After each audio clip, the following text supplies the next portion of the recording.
Pakistan media पे ये आग लगाई गई कि जनरल बाजवा ने बयान दे दिया इमरान खान के खिलाफ, और जनरल बाजवा ने ये कह दिया कि रशिया ने बड़ा जुल्म किया यूक्रेन के अंदर। लेकिन उसके बाद मीडिया कभी भी आपको ये नहीं बताएगा कि जब इमरान खान से ये सवाल पूछा गया, अरशद शरीफ ने जब सवाल पूछा कि इस पे आप क्या कहते हो, तो इमरान खान ने एक बड़ा जबरदस्त जवाब दिया। इमरान खान ने कहा कि हमारे आपस के इख्तिलाफात हो सकते हैं, कुछ भी इख्तिलाफ हो सकते हैं, लेकिन मैं कभी भी अपनी फौज के खिलाफ नहीं बोलूंगा। इमरान खान ने कहा कि मुझे पता है कि पाकिस्तान की फौज पाकिस्तान के लिए कितनी इंपॉर्टेंट है। हम इस वक्त जिस जगह पे हैं, हमारे एक साइड पे चाइना है, अफगानिस्तान है, ईरान है, इंडिया है, हमारी जो पोजीशन है वो इस तरह की पोजीशन है कि सारी दुनिया की नजरें इस वक्त पाकिस्तान के ऊपर लगी हुई हैं। और एक लफ्ज जो बार बार ये यूज किया जा रहा है कि जो अमेरिका से खत आया और ये कहा जा रहा है कि रजीम चेंज करने की कोशिश की जा रही है। मैं आपको बताता हूँ कि ये रजीम होती क्या है। इस वक्त पाकिस्तान किस रजीम में या किस कैंप में या किस अम्ब्रेला के अंडर है। इस वक्त पाकिस्तान के तल्लुकात जो है वो चाइना के साथ है। पाकिस्तान के मिलिट्री अलायंस या मिलिट्री तल्लुकात भी है जो चाइना के साथ। अभी रिसेंटली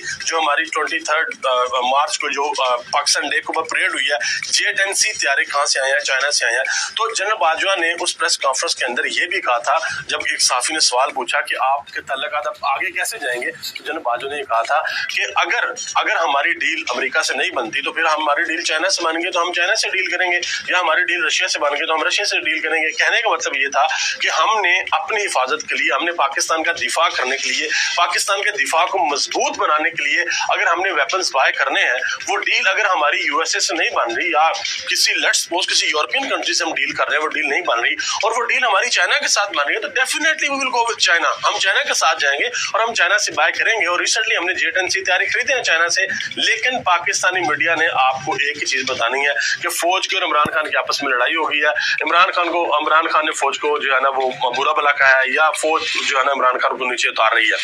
एक बात का जवाब आप सबको पूछना चाहिए, हर किसी बंदे से जो ये कहता था कि इमरान खान को ऊपर लाके बैठाने वाले ये फौज है, ये आर्मी है। अगर इमरान खान को आर्मी ने बैठाया था तो अब बताएं कि आर्मी ने इमरान खान को बचाया क्यों नहीं है। जो आर्मी इमरान खान को बैठा सकती थी वो आर्मी इमरान खान को बचा भी सकती थी। वो आर्मी तो कभी भी ये नहीं चाहेगी कि एक बंदे को हमने बैठाया है, एक बंदे की गवर्नमेंट चल रही है, तो उस बंदे की गवर्नमेंट यकदम गिर जाए और पाकिस्तान के मामला जो है खराब हो जाए। आप लोगों को इस चीज का अंदाजा नहीं है कि आप पाकिस्तान के अंदर गवर्नमेंट खत्म हुई है, इमरान खान ने असम्बलियां तोड़ी हैं, तो इस चीज का इंटरनेशनली एक बहुत बुरा इंपैक्ट गया है। ऑल दो इमरान खान ने इस बात को जवाब बनाया कि पाकिस्तान के अंदर रजीम चेंज करने की कोशिश की जा रही थी और अमेरिका की तरफ से इन्फ्लुएंस किया जा रहा था कि अगर इमरान खान को नीचे नहीं उतारा जाता तो इसके फिर संगीन नताइज भुगतने के लिए पाकिस्तान तैयार हो जाए, और अगर इमरान खान उतर जाते हैं नीचे तो उसके बाद क्या होगा, उसके बाद अमेरिका पाकिस्तान की सारी गलतियां जो है वो माफ कर देगा। अब आसिफ अली जरदारी साहब जो कि